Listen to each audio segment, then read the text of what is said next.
안녕하세요. 성경묘사입니다. 요새 테크 분야에서 가장 핫한 키워드 중 하나는 메타버스인데요. 이 비욘드를 뜻하는 메타와 유니버스를 합성한 신조어로 사용자들이 가상의 세계에서 서로 상호작용하면서 실시간 정보를 바탕으로 물건이나 부동산을 사고팔고 심지어는 이름과 아바타도 사고팔 수 있는 가상의 환경을 의미합니다.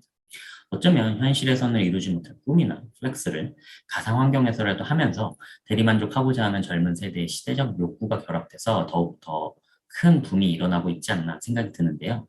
오늘 영상에서는 요즘 가장 핫한 메타버스와 관련해서 발생할 수 있는 법률적 이슈들 중 몇 가지만 간단히 살펴보고자 합니다.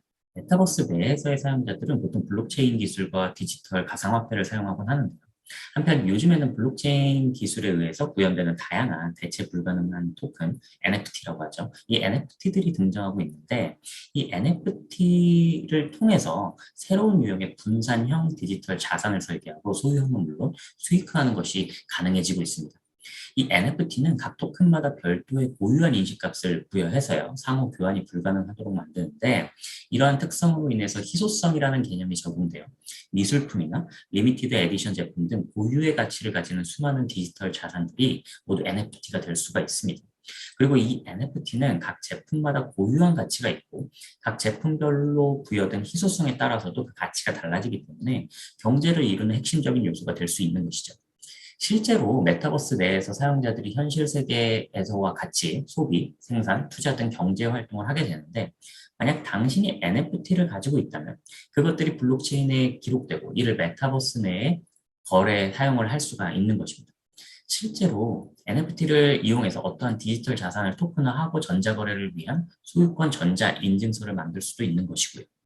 그런데 이 NFT가 그것이 내포하는 기초자산의 법적 소유권이나 권리, 예컨대 저작권 등이 있겠죠. 이 권리가 반드시 NFT의 구매자에게 이전되는 것을 의미하지는 않는다는 점을 명심할 필요가 있습니다. 그러한 소유권이나 권리의 이전은 양도 행위를 규율하는 계약, 예컨대 NFT가 거래되는 플랫폼의 사용 약관이라든지 구매자와 판매자 간에 직접적으로 체결된 계약 등이 적절히 문서화될 필요가 있고요. 이와는 별도로 필요하다면 판매자로부터 구매자에게 이전되는 과정 중에 옥체인 기초자산을 보관해야 하는 책임에 대해서 구체적으로 정할 필요가 있습니다. 또한 이 NFT는 일반 대중들에게 공개적으로 판매되기 때문에 판매자의 플랫폼이 고도의 투명성을 갖고 영업을 하도록 하여야 하고요. 소비자가 해당 NFT에 대한 적절한 정보를 현지 언어로 제공받을 수 있는 권리 등 불공정한 상행위에 대해서 각 국가와 지역별 소비자 보호법의 적용을 받을 수 있음을 명심을 해야 하고요. NFT의 판매 전 반드시 변호사와 상의를 하실 것을 권합니다. 증강현실, AR의 경우에 상표 브랜드 소유자들이 더 많은 산업 분야에서 그리고 더 많은 소비자들에게로 사업 영역을 확장할 수 있게 해준 동시에 특히 게임 공간에서 이 상표권자들에게 새로운 리스크를 만들어내고 있습니다. 예를 들어서 현실과 가상현실의 교차 지점에서 나오는 흔한 문제 중 하나는 가상현실을 보다 더 현실적으로 만들기 위해서 실제로 존재하는 제3의 상표를 허락 없이 사용하는 것인데요. 미국에서는 가상세계에서 무단으로 사용되는 상표를 규제하기 위한 상표권자들의 노력이 그렇게 좋은 성과를 거두지는 못하고 있는 것 같습니다. 현실의 상표를 가상현실에 사용하는데 오는 그 잠재적 위험에 대해서 중요한 케이스 중 하나가 바로 연방 제9항소법원에서 다루어진 ESS 엔터테인먼트 vs 락스타 비디오라는 케이스입니다. 이 케이스의 주요 쟁점은 이 그랜드 세프트 오로 샌 안드레아스라는 유명한 게임에서 실제로 존재하는 클럽이 묘사되었는데 이것이 과연 그 클럽의 로고와 외부적 디자인의 상표권을 침해하였는지 여부였습니다. 이 케이스에서 법원은 게임 속에 등장하는 클럽에 대한 묘사가 실제 클럽 소유주의 상표를 침해하지 않았다고 판단을 하면서 게임 속의 묘사는 미국 수정헌법 제1조에 따라서 보호되는 권리이고 일반 대중들이 실제 존재하는 클럽이 해당 게임을 만들었다 혼동될 가능성은 적기 때문에 상표 침해가 아니다라고 판시를 한 바 있습니다. 지난 1, 20년 동안 사용자 생성 콘텐츠들과 포켓몬고, 심스, 세컨 라이프와 같은 온라인 가상현실 게임들이 급증을 하면서 가상현실 속에서 상표의 사용에 대해서 관련된 이 법적인 문제들이 많이 발생을 했습니다.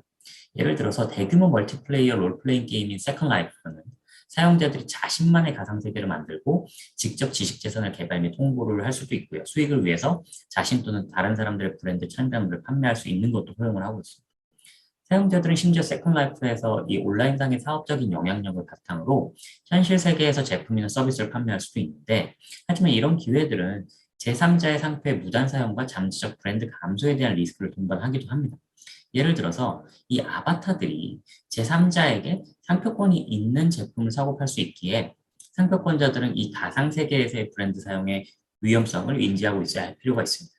지식재산 확산, intellectual property everywhere 라는 시나리오는 우리가 메타버스 내에서 생성된 데이터에 접근하고 사용하는 방법에 영향을 미칠 가능성이 높습니다. 이 AI와 머신러닝은 방대한 양의 데이터 수집에 대한 의존도를 고려할 때 이 지식재산 확산 시나리오에서 운영 능력이 저하될 수 있는 기술의 좋은 예입니다. 오늘날 이 머신러닝 모델을 학습시키는 데 사용되는 데이터와 정보는 규제의 대상이 될 수도 있고 그렇지 않을 수도 있으며, 모든 정보가 보호되거나 특정인이 소유하는 것은 아닙니다. 예를 들어서 과거의 기상 정보라든지 산이나 구름의 모양과 같은 자연, 또는 동물의 울음소리와 같은 정보들은 특정인이 소유하는 정보가 아니기 때문에 보호를 받을 수 있는 정보가 아니죠. 그러나 메타버스에서 사용되는 동물의 울음소리는 누군가에 의해서 코딩된 기계의 작품일 가능성이 높고요. 따라서 지식재산으로 보호될 수가 있다는 점을 명심할 필요가 있습니다. 결국 이것은 새로운 법적 분쟁의 유형을 만들어낼 것인데요. 이 지식재산 확산 시나리오에서 머신러닝 시스템상의 거의 모든 유형의 정보를 사용하는 것은 아마도 별도로 권한이 요구되는 제한적인 시스템이 될 수 있는 것입니다.